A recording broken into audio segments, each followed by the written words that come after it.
Hey there, BookTube. Noah. Everyone who reads it must converse is the channel. Thanks for coming back by again. Today I'm going through Jerusalem by Alan Moore. The first part of Jerusalem is called The Boroughs. This book is a beast. It's 1,200 pages long, and I am through a third of it. And the book is broken up into three parts, probably to give you a little bit of a place to get your bearings, and that's exactly what I'm doing after reading the first part.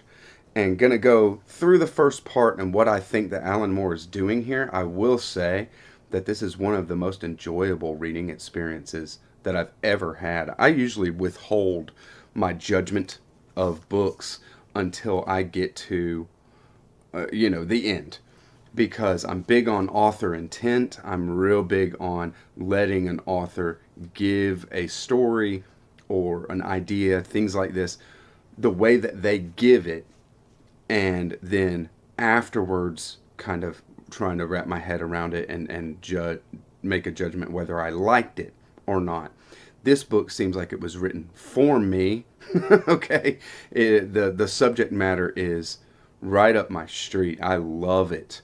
And we are in Northampton, England, a town, kind of a small town in North England, or in England. And every bit of this book takes place in that setting, but in all different times. What Alan Moore does with this is use characters. This is a very character-driven book. You meet a lot of characters. Every single chapter is from the perspective of a different character, and all different time periods, all set in Northampton, and building something with this text that is bigger than the sum of its parts. It is building a cosmology. It is wildly awesome. One of the most beautifully descriptive books I've ever read. One of the most intriguing ideas, the kinds of ideas that are coming up in this. So let's get to it. And this might just serve to see if you like this kind of thing. I highly recommend it. This was an amazing read. We start off with a dream. There's a prelude to the first part, and it's a dream for the most part that a character named Alma is having. She is a young girl in the dream. She is walking with her mother and her younger brother Mick, and Mick is in the stroller, and they are walking through a Northampton where nobody is around. Very dreamlike. Why would nobody be around, in this town that's always bustling and things going on? But they come upon this shop, and in the shop are four builders. They are clothed in white. They are building stuff, and it's very much a metaphor. This dream is metaphorical in how it is presented, that these builders are the builders of the world, the builders of the reality itself. The mother and these builders, one of these builders is having a conversation in which comes up the name, the family name of this, of Alma and her younger brother is Vernall. But their last name is Warren because the mother changed her name when she got married. Things like that. And so we're kind of given this. It's a beautiful chapter. And then the next chapter, we go straight back to 1865, the great-great-grandfather of Alma, and his name is Ernest. So Vernall. They call him Ginger. And he is a restorer. He's an artist, and he's restoring a painting that is in this cathedral. St. Paul's is in Northampton, and Juice goes in there. He's painting or restoring this artwork that is in the cathedral. He's actually lifted up on in these rafters kind of thing, so that he's right up against where he needs to do his restoration, and he's up there for hours, just doing work. While he's up there, the angel that is on this wall or painting that he's restoring starts talking to him, and he has an overwhelming spiritual experience. It is beautifully done.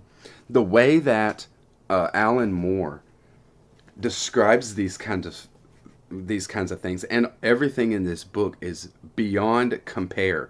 I love the language and all this kind of stuff, but even in ideas, Alan Moore is a complete genius the way that he does it. So the angel starts talking, and it's things like this. I figured I'd give you a little bit just to, I couldn't do it better myself, anyways.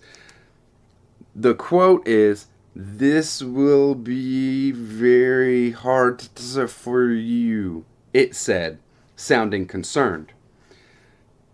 And then in italics after that, "The is or the essential being of this coming, while as, from your viewpoint, it apparently goes by, will be a sudden and extreme veer in the pathway of your heart, with things that you have heard concerning a fourth angle of existence, causing difficulties to arise within your mortal life. That is concluded in a graveyard where the yew trees flourish, and this will be very hard for you." That little paragraph in italics there is unpacked out of the one sentence that is said by the angel. And it happens multiple times in this experience that he has, and we are told that it goes on for a couple of hours. What he means when he's referencing the fourth angle of existence, a fourth dimension of existence, is time itself. So time is something that becomes seen differently by Ernest Vernall than any other human being. He has experiences, a spiritual experience here, and information download into his brain that gives him an understanding of life, an understanding of how time works that is different than others. So they all think he's crazy, right? And he can't express, this is back in 1865, and Ernest is not an intellectual. He's not somebody who has the words to really say, "Oh, well, wait, this is what happened to me. This is what I understand from it." He just is, covered up, completely covered by all this new information, and becomes somebody who can't fully function anymore. And we don't get an idea of where, what the reason is for this experience in his life or going forward. But the first chapter is all about him and this experience that he had. Second chapter, we meet a new character, and every chapter is a new character, but we are in early 2000s. In Northampton, we meet a character named Marla. And Marla is an addict, and Marla is a prostitute. And Marla, it leads a very sad life. It is ridiculous how Alan Moore describes the squalor and the hardship of being an addict. But Marla is she's a young girl, maybe 19, 18, something like this, living on her own, and doesn't really judge very harshly herself and her situation. She just is living life. This is what life is like. And I got a sense of, maybe Merkaba from Clarice Lispector's Hour of the Star, something like that. But we go through, the next chapter is completely Marla's chapter. And with that, very tragic. The next chapter, we meet a character named Freddie, who seems to be in the same kind of time and place as Marla. But this chapter is called The Rough Sleepers. And the rough sleepers are spirits. Freddie is a spirit who is kind of locked in a loop of activity, very recursive, a cyclic loop, and in Northampton, and can see other rough sleepers, and they are all doing their thing, and then can see regular people. They don't see him. There's not a lot of interaction with Freddie except for with other rough sleepers. And it is super interesting. There's a kind of nourishment, a kind of food that the rough sleepers must eat called a puck hat.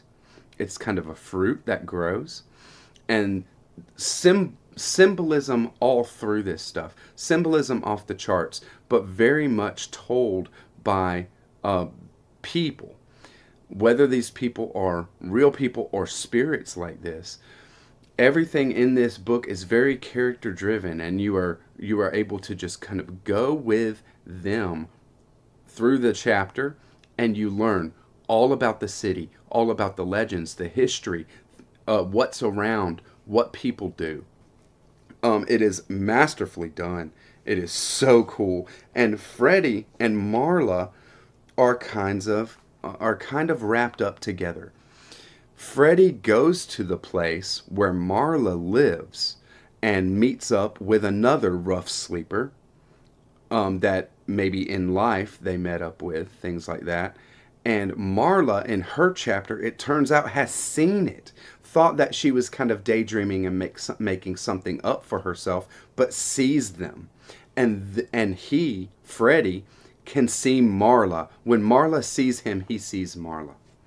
They can't speak. They can't, really interact with each other, but they're there. So there's a singularity of place over all times. And that is something that happens throughout this whole book.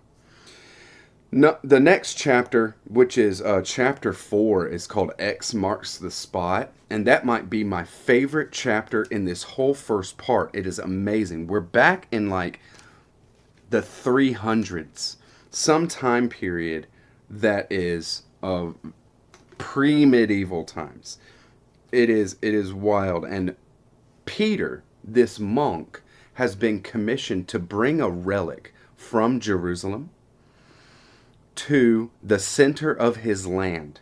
That's what it says. And his land is England, right? So he has been commissioned to bring this relic to the center of England, and it turns out that the center of England, the physical center of England, is Northampton. So he is approaching the gates of Northampton at the beginning of the chapter, and we follow him on a walk through Northampton in something like the year 300 or something, through the whole chapter, and it is beautifully done. It is amazing. There is descriptions that I've reread over and over and over. And I'll give you a little sum because he keeps walking around the city. He's trying to get the measure of this town so that he can maybe better tell where the center is, right? Because he's got to take this relic to the center. And he is walking around and he has not drank anything all day. And so he's hot, he's been sweating, he's been walking, and it's summer and all that. So he sees a well and he goes up to the well.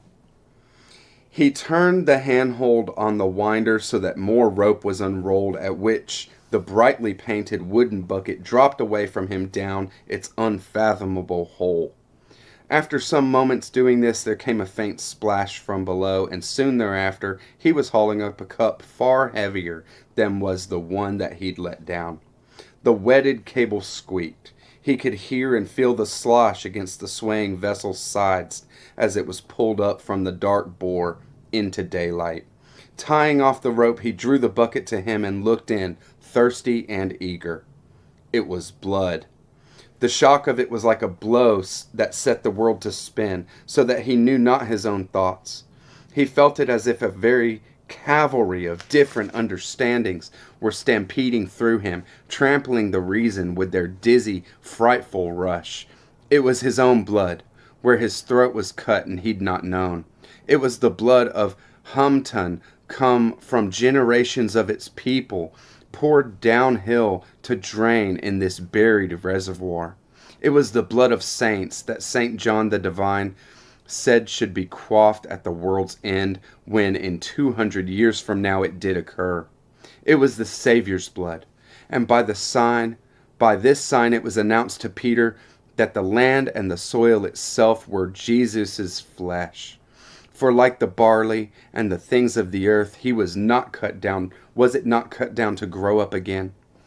It was this heart sap of fearsome mystery and richer red than holly fruit, a marvel of such magnitude that Christians of an era not yet to come should know of it and know of him and say that truly in God's sight he had been favored, that he had been shown this miracle, this vision.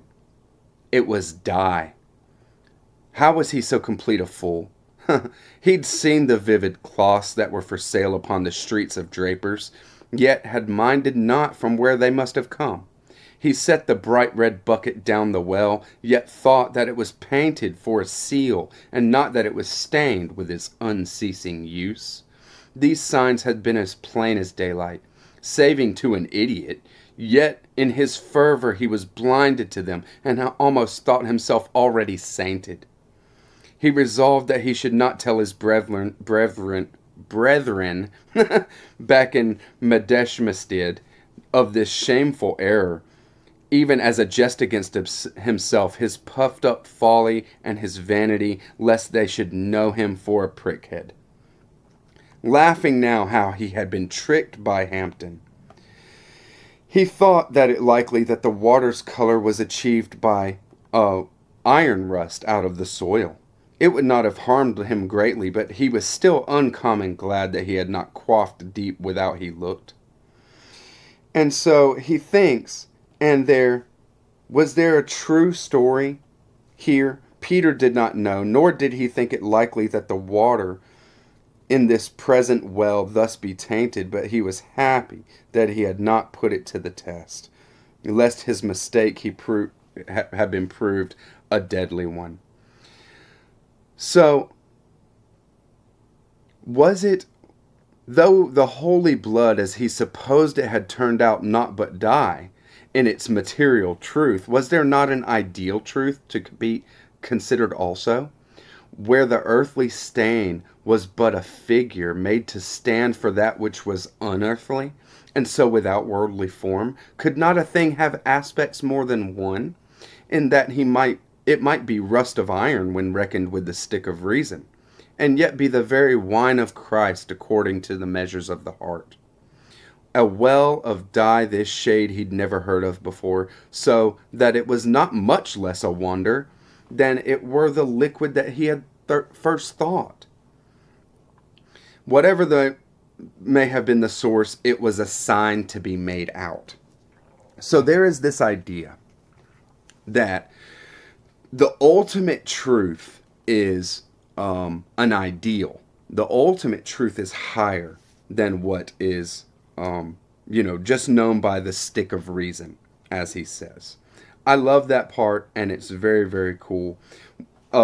Moving on. The next couple chapters, we are in Northampton in modern times, but not modern like the 2000s, like Marla and Freddie, but more like the 20th century, mid-20th century. And we meet a character, and I mean a character, like Sir William Drake is his name, but it's not Sir William Drake. It is an actor, and I have seen that this is said to be Charlie Chaplin from Northampton. And he's on the street corner, and he's just acting and playing roles and meeting people and putting up fronts of this kind of stuff. And it's very cool to see, but I was wondering what he's doing there, what Alan Moore is doing there with this. And the next chapter is a character named Henry, which is an African American that has moved to Northampton. We get a lot of Henry, and I love it, but it really shows a juxtaposition of these two chapters, where we have this one character, the Sir Francis Drake, Charlie Chaplin actor, and then who is a very, unauthentic kind of person in the way that he presents himself in life.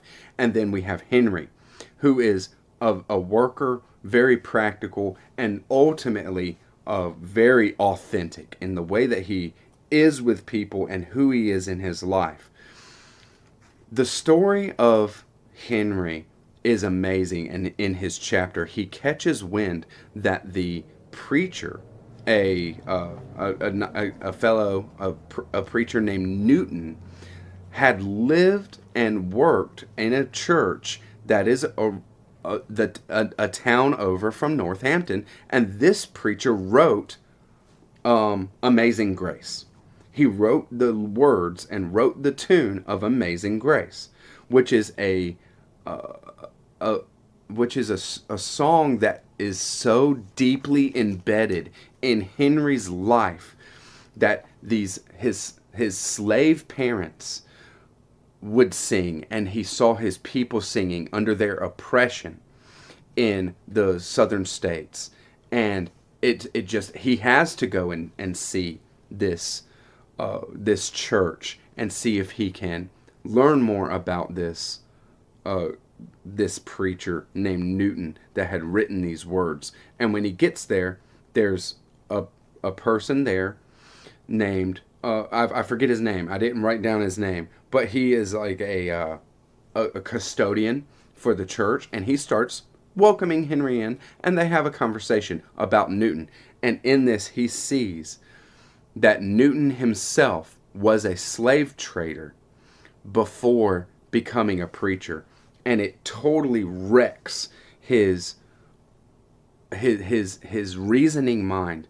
How could somebody who wrote this story, who has given so much to my life and the life of my people, these African Americans that are being oppressed as slaves in the southern states of United States of America?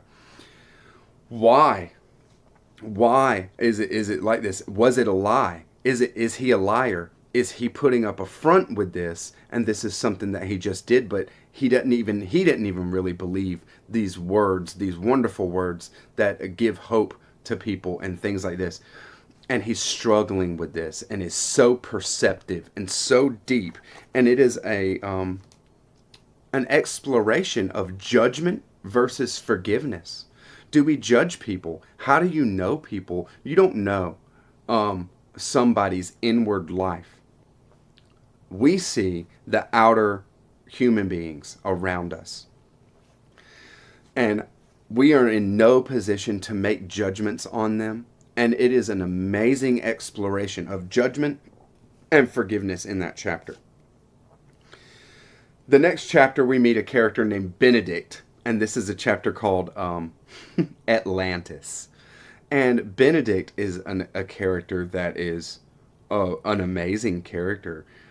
He's very, very sad, and I saw him kind of aligning with the Marla chapter. And Benedict is a person who is a complete loser, lives at home with his mother. He's a middle-aged man that lives at home with his mom, and his mom is giving him money at the beginning of the chapter and telling him to, how's the job hunt coming, honey? And you can tell he's not looking for any job. He goes out and he with his 10 pounds or $10 dollar art note that his mother had given him for the day, and quickly drinks that up at a bar. And then he's just walking around with no reason, just wasting his day, wasting his life. And we're on another walk through Northampton. Quite a few of these first chapters are framed as walks through Northampton. And it's very, very cool to get so much history, legend, and the setting and everything as you're following a character and their thoughts, and you're learning about this character by the way they frame how they experience the world and how they think about life. All the voices are very unique from each other. And another reason why I say Alan Moore is a complete genius. It is amazing how he does this. But why Benedict is so sad is because he has this kind of laugh that he interjects all the time. And in his chapter, it is over and over and over him laughing at stuff that he does that shouldn't be laughed at, or just for random, no reason really. He just ah ha ha ha ah ha ha ha. It gets kind of annoying. But this is the kind of, you can see through the chapter, Benedict doesn't have any friends. He's a complete loser. Nobody talks to him. Nobody cares about him. And we see that he's an artist. He is a poet, or was. but he has not written anything for so long. He's lost his inspiration. So he meets up with Alma.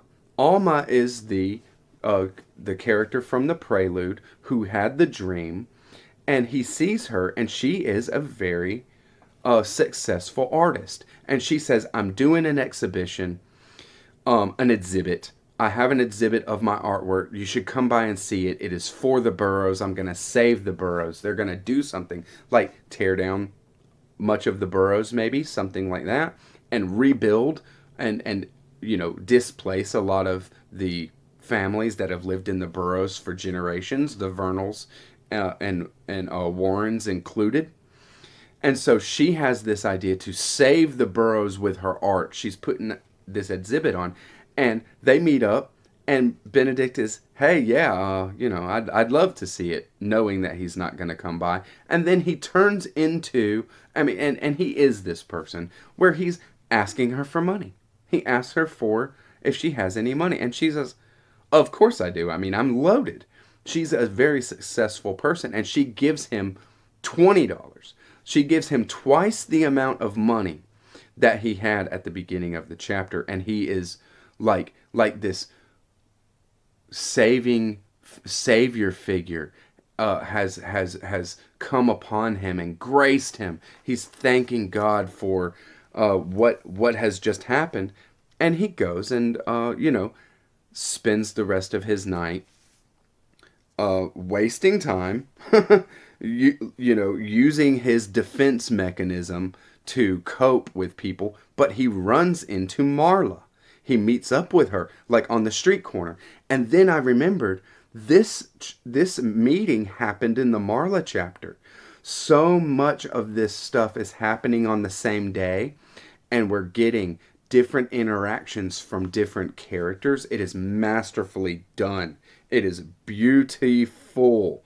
And at the end, Benedict goes home and he decides that he's going to write something. That he's inspired now. He's not going to rest until he at least puts down a haiku, a line, a phrase, a word, something inspired, something that he can be proud of. And we leave him sitting at his desk, trying to wrap his head around it. The next 3 chapters, and the next 4 chapters up to the end of the Boroughs here, go through the Vernall family line. How these chapters are framed is beautiful. There is a birth happening in the background of the first 3. We have Snowy Vernall, who is the son of Ernest, who had the spiritual experience in the first chapter. Snowy Vernall has embraced the madness, quote unquote madness, that his father had. And he can see time. He sees time the way that the Vernalls can. This is a kind of ability that the eternal world is opened up for the Vernalls who embrace it. And Snowy Vernall is up on the rooftop above the street where down on the sidewalk his daughter is being born to his wife. And there is somebody there helping, a midwife kind of figure, whether she is just a passerby that knows how to do it or an actual midwife, we don't know.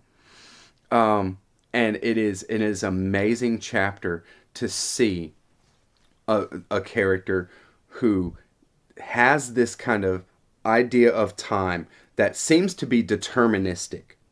Time is going, and there's cycles of recursion happening all through many of these chapters that we see. But it is not that there is a determinism.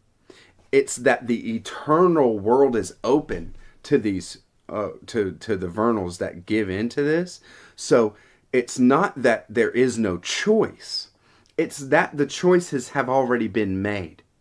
And they can tap into this eternal world where they can see what the outcomes are going to be. So I wanted to make that, because I think that distinction is valid. That Alan Moore is not painting a deterministic universe here, but actually pointing to a level of being where there is eternity that is opened up to an individual that can see it. The idea of unpacking, kind of what has happened with the angel, and then all this information being unpacked from one phrase. The idea of unpacking works in these chapters very, very well. Tommy Vernall, when he is, his wife is in the hospital, and he is going for a walk while his wife is in labor and having the baby, and he is hearing a song. And from that song, his entire chapter, all of his thoughts and his what he is experiencing is unpacked from that song. And then May Warren, she has had the most beautiful daughter in the world. And that daughter is a very tragic part of this character. There is such a swing throughout this whole book between tragic, life affirming, and there is everything in this. It is an amazing experience. But what I think that it comes down to with the birthing and the 3 chapters of births going on is we're learning about the Vernalls, and we're learning about the ones who are going to give us a way to understand what Alan Moore is doing, the cosmology and the way that the reality is set up in this book. The final chapter is actually a near-death experience. It's not a birth at all. And we are with Michael, who is Mick, who is in the dream Alma's brother, Alma's younger brother, who was in the stroller. So Mick has this experience. He's at work. He's like a middle-aged guy, and he's at work, and he hits a canister with a sledgehammer, and in the canister was like an acid, something that exploded and blew into his face, and his face is all burnt up and messed up, and his eyes are swollen shut, and they rush him to the hospital, and everything's all good. He's going to have to take some time, let it heal, but there's going to be no long-term effect. So he goes home, and when he's there, this experience of this pain and going through what he's gone through with this acid on his face, and it's burning his face, for hours, these kinds of things. Going through that throws him back to a young experience in his life when he was 3 years old, where he choked on a cough drop. He had his throat swollen, he was sick, something like that, and his mother, May, gives him a cough drop. And Alma is there, his older sister. And so we go through this whole experience of him and his family going to the doctor, getting this cough drop, him becoming choked on it, and having this near-death experience. And it almost plays out like he did die. So that's where the chapter ends. Like in the experience of him seeing this figure up in the corner of the living area that's calling to him, come upstairs, you're going to be okay, come upstairs. And in this book, the upstairs is a synonym for death, for afterlife, where we might be, right? So that's where the chapter ends, and that's where the first part ends. And the second part, Man Soul, picks up right there where this one ends.